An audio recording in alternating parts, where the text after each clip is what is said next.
Where have you been? I've been working and looking after children. Do you have a note from your mum? No, I don't need a note from my mother. I'm an adult. I've just been feeling a bit burned out. I'm not so sure about that.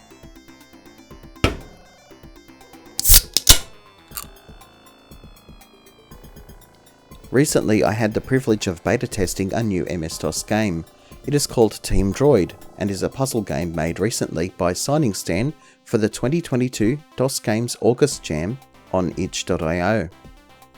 The story is that in the future, industry became so automated that they are entirely staffed by robots.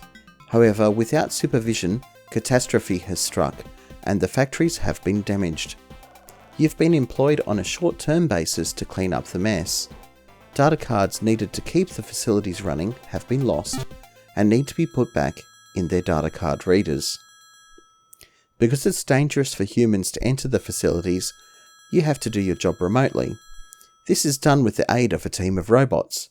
You get to choose which robot to deploy, each with different abilities. Once they are deployed, you give them instructions to guide them in putting the card back into the reader. There is a library of instructions you can give to the robots. Due to cost cutting, you only have access to 6 of the 12 each turn.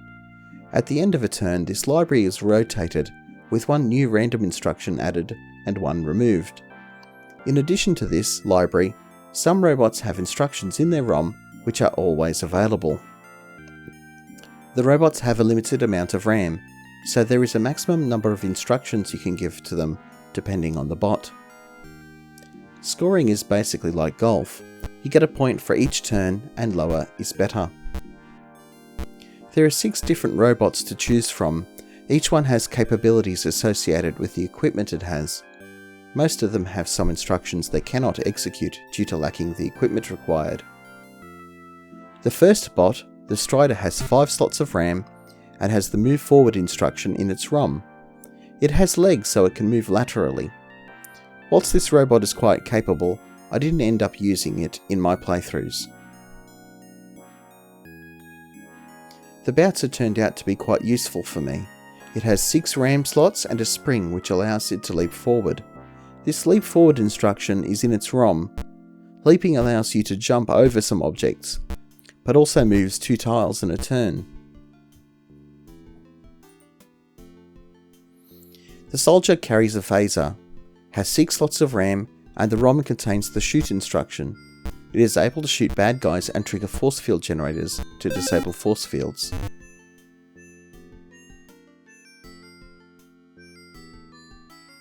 The Carrier has 7 slots of RAM, so it can do a lot in a turn, but it doesn't have any equipment. It has the take item instruction in its ROM, so it's good at moving items around.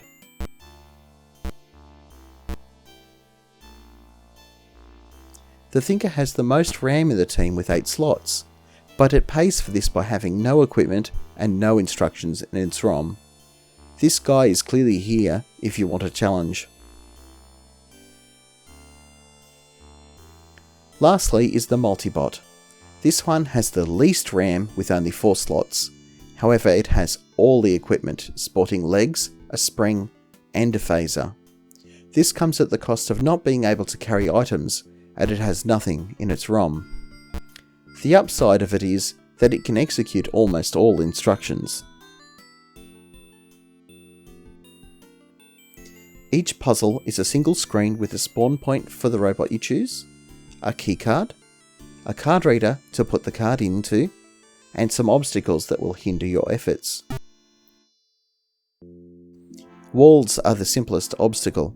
They simply block your movement and are the only block you cannot leap over. Conveyor belts don't block your movement, but will push your robot in the indicated direction when your robot finishes an instruction standing upon it. This includes empty RAM slots. Turntables are similar to the conveyor belts, but rotate your robot instead of pushing it. Force fields destroy any item or robot that moves into them. You can safely leave over them. They can be turned off if you shoot an adjacent force field generator. If there is no generator, it cannot be disabled. Lastly, there are teleporters, which will transport a robot to the nearest teleporter if it ends its instruction on it. So if you don't move off the pad, you can be teleported again immediately. Some of the puzzles have guard robots patrolling the level. They follow a fixed program, much like your robots. They typically move and shoot with a pattern you can take advantage of. They can be destroyed by shooting them with the phaser or simply avoided. They act at the same time as your robots, so take care not to run into them, as that will kill your robot. The puzzles are in general fairly straightforward at first, and gradually introduce different elements before turning the difficulty up. Most can be completed with any of the robots, but there are a few which require a specific one to complete. The last puzzle increases your mental load by having 3 spawn pads, allowing you to deploy 3 robots to solve the task. They move simultaneously, so you need to program all 3 for each turn. There are 12 puzzles in the current edition of the game, with provision to add more puzzle packs in the future. Once I knew what I was doing, it would take me about an hour, give or take, to do a full playthrough. There's certainly a lot of potential for future levels with more challenges. Team Droid is more complicated than the previous games Cyningstan has made for DOS, and you can see the same technical skill and detail in the graphics and design. This has a much more complicated game mechanic, which I think has been implemented quite well. The only criticism I had was that the controls weren't intuitive at first. However, after reading the instructions, I didn't have any further problems.